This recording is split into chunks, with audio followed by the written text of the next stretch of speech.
Mazu, famously, she's not very good at English. It's much better if you do it in Taiwanese. And maybe Shim's story is about that and how, the gods don't necessarily speak Mandarin that well either. Yeah. But I feel like she picked up Gaelic incredibly quickly.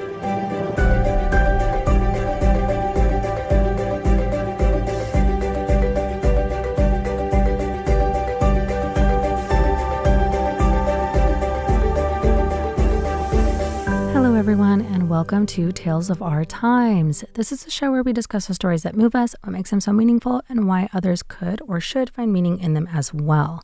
Today we have another special interview with Will Buckingham and the work he recently co-edited in 4 languages, including 2 smaller languages, one of which you've heard of, Tâi-gí, and another one, Gaelic from Scotland.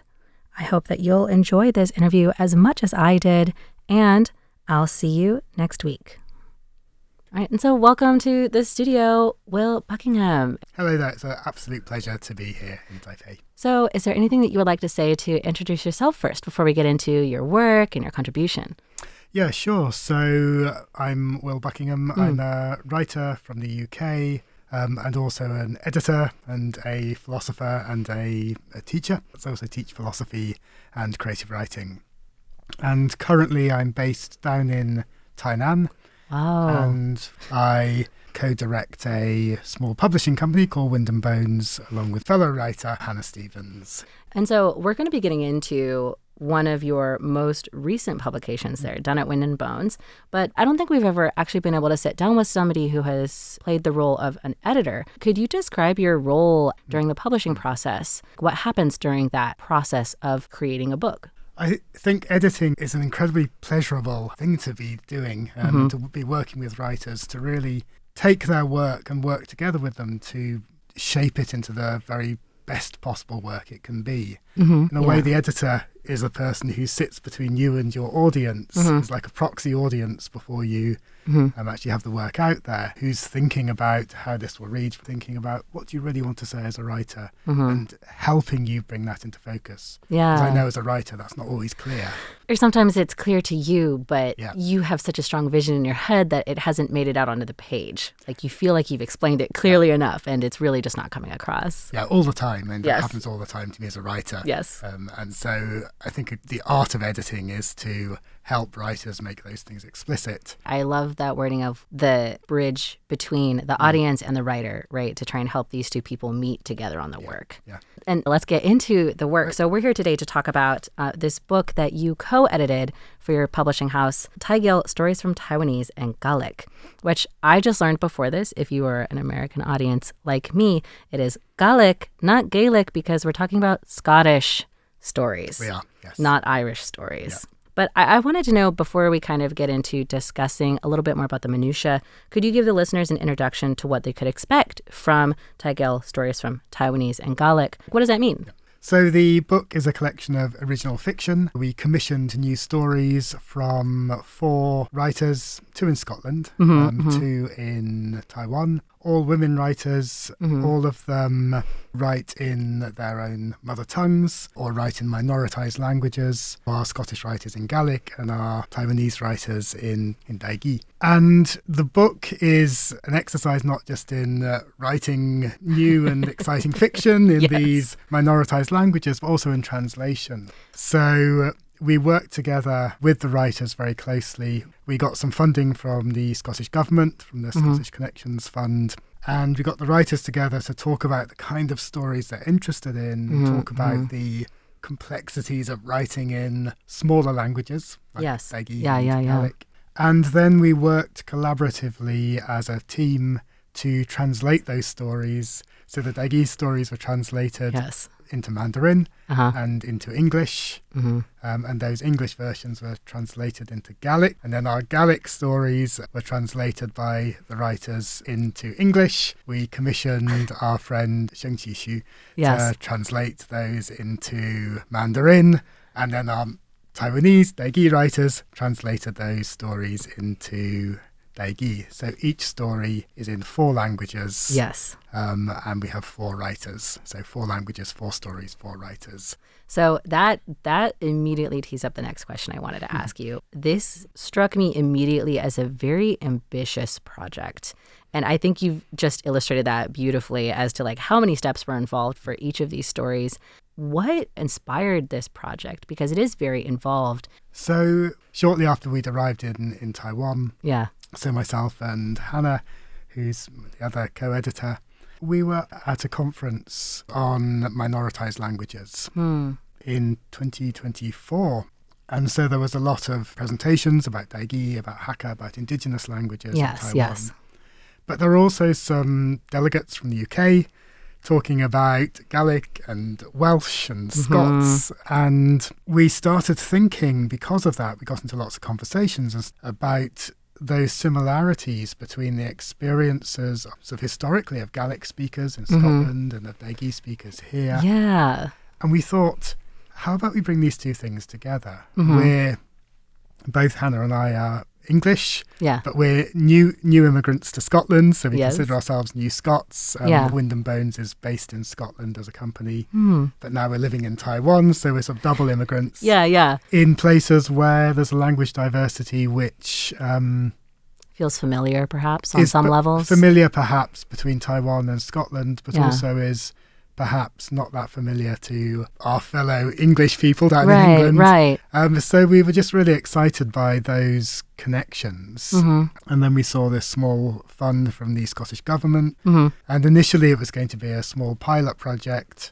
But Hannah and I have a terrible habit of letting things like get building out of hand. on. And in January this year, only January, we thought this should be a book. Wow, really? Yes, so that's fascinating. We had the stories coming in the initial draft, and the stories were wonderful. So from Naomi Shim and Kyu Kong here in Taiwan, and Melissa Hunter-Dorrans and Lisa MacDonald in Scotland, and they were such wonderful stories. We thought this needs to be a book, and it's sort of built from there. So. We can talk maybe about the challenges of proofreading a piece like this and copy editing in a bit. But that's I will what we try to get to that. Found ourselves committing ourselves to in January. And it's been a incredibly hectic 5 or 6 months since then. Definitely. Well, I want to circle back to something that I find very interesting. And this is going to be a little bit of a journey. So I apologize in advance for this one. But something that you pointed out is like the interesting linguistic differences between... Not differences. What am I talking about? The opposite. The interesting linguistic similarities between Gaelic and Tâi-gí in terms of like their history and having been a language that was once oppressed and is now experiencing a revival, if we count this currently as a revival, right? Something else, though, that I find very interesting to study is also the ways in which folklore and other stories in fiction from around the world sort of mirrors itself. And so earlier this year, we had the pleasure of speaking to another editor and another writer who we discussed the similarities between stories of little people from indigenous cultures here in Taiwan and also from the British Isles, and how there are strange similarities that you may not expect. Of course, you said these are like original works of fiction from each. But I was curious if you found any similarity in terms of patterns or motifs in the stories that you read from these authors in very different places around the world, but with perhaps shared history that is not immediately evident, even if we just look at like the language. I think the first thing that comes to mind is that both Gaelic and Tâi-gí have been very sort of strongly oral traditions. There is a written literary tradition in Tâi-gí. The Gaelic written literary tradition is longer. But both of them have a very strong oral kind of component. And I think one thing that goes along with that, maybe, is the presence of grandmothers. Because who's the storyteller if it's not the grandmother? It has to be the wise old person in your family. She's seen it all. She's been there. She knows it. Yeah, totally. So in at least 3 of the stories, we have grandmothers or grandmother-like figures who appear 3 out of 4 of the stories.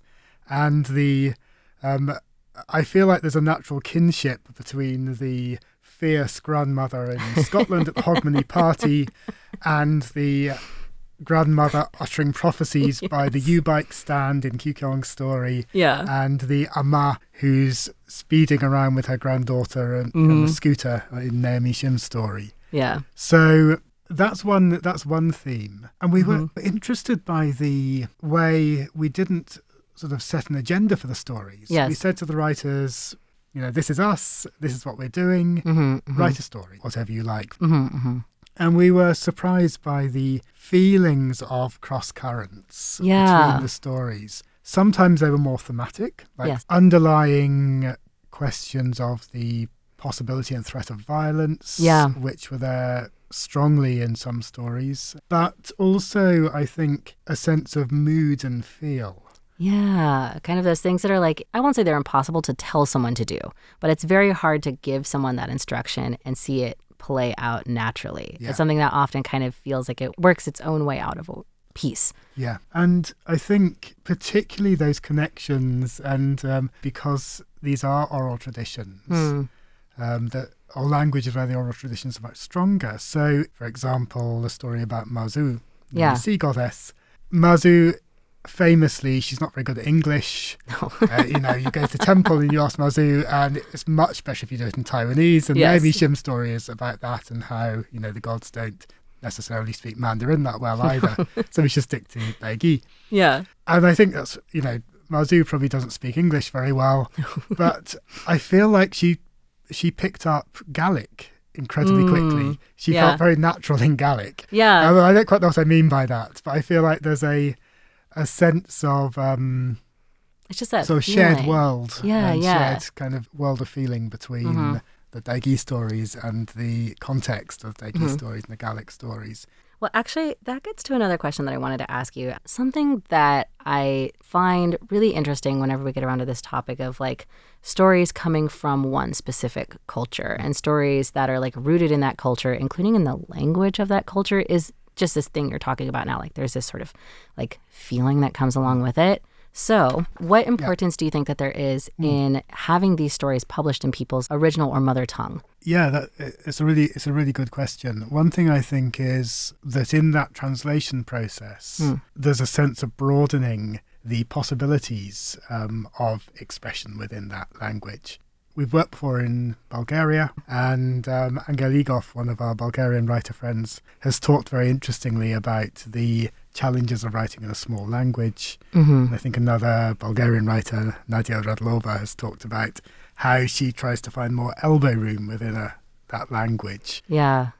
And I think, in a way, that translation process, we saw that as opening out new possibilities. And writers are doing this all the time, of course. We're not unique in this.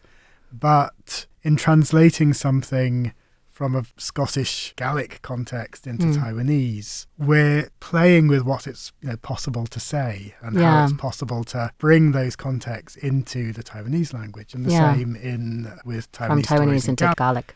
We can kind of do mother tongue smaller languages a disservice by thinking Taiwanese has to speak about only Taiwanese subjects. Gaelic has to speak about being in Scotland. And for some writers in those languages, I know that that's a frustration. Right. What if I want to write in Taiwanese and write science fiction, as one of our writers is exactly. doing? Yes. Write about why can't I write cruises and outer space. I was gonna say, why can't I write a high fantasy thing? Or like, why would I have to write a high fantasy thing? Like, I don't know. Like, one of the things we saw ourselves doing is finding a bit more elbow room by translating across those contexts. So, okay. Then let's get back to the actual process of making the book. And let's get to this thing we've alluded to several times, the challenges. So 4 languages, but 5 versions, because Tâi-gí was written in 2 different ways. Yeah. What were the unique, I was going to ask, were there any unique challenges? I'm going to toss that and just say, what were the unique challenges that came up while you were working with 4 stories and 5 ways to transcribe those languages? I suppose the starting challenges were simply just challenges of translation. It's the question of how you translate not just the words, but also the context. A very simple example we've used quite a lot is, there's a temple, outside the temple there's a tree. And everyone in Taiwan knows this is a banyan tree. as a reader in Scotland, you might be imagining a pine tree. Mm-hmm. You might be imagining something very, very different. How much of that context do you want to bring across? So there were those translation challenges which we worked with the writers very, very closely, and they worked with each other very closely. There were challenges. So Alyssa Hunter-Dorrance's story has a personified character who is the Free Church of Scotland. I mean, however Q-Kong did that in Taiwanese, it's a triumph. Yeah. But also Q-Kong and Shengji made different choices in how they translated that. Yes. And I love that difference. But also just the sheer difficulty of putting together a book in 4 stories and 5 versions. So that's 20 stories. And then you have to imagine that in those 20 stories, if suddenly one of our Gaelic writers says, oh, this doesn't work. I know Lisa MacDonald was wrestling because Gaelic grammar is precise in ways English grammar is not. Yeah. And in ways that Taiwanese grammar is not. Yeah. So Lisa was... I think she lost years of her life trying to figure out how to get it. Yes. But also when a change happened over there, you have to change every other version. It rippled back through all the versions. So we have this, I think most of my hard drive is just this folder of versions, alternate drafts. Yes. And we have. So it was a real huge, labor of love, it sounds like. Love. Yeah. I'm sure that now seeing the end product together must be so gratifying. Yeah, we were just delighted to be able to see it out there and in a way not have to read it anymore. Yeah. That's up to other people. Yes. Now. It's not us. All right, so we're almost out of time, but before we wrap up, perhaps this is an impossible question. I want to ask you, out of the 4 stories, do you have one of them that is a favorite of yours? Or if you don't want to use the word favorite, then perhaps one of the stories that resonated with you more than the others? That's a really interesting question. I think for me, because I translated the Taiwanese stories from Taiwanese into English, so those went straight from Taiwanese to English rather than through Mandarin. Yeah. And I learnt a lot through that. And so I think for me, I love all the stories. I love the delicacy of Lisa's story and the wild inventiveness of Alyssa's. But the 2 Taiwanese stories, because I was so deeply involved in those, I think for me, they sort of speak more strongly because of that level of involvement.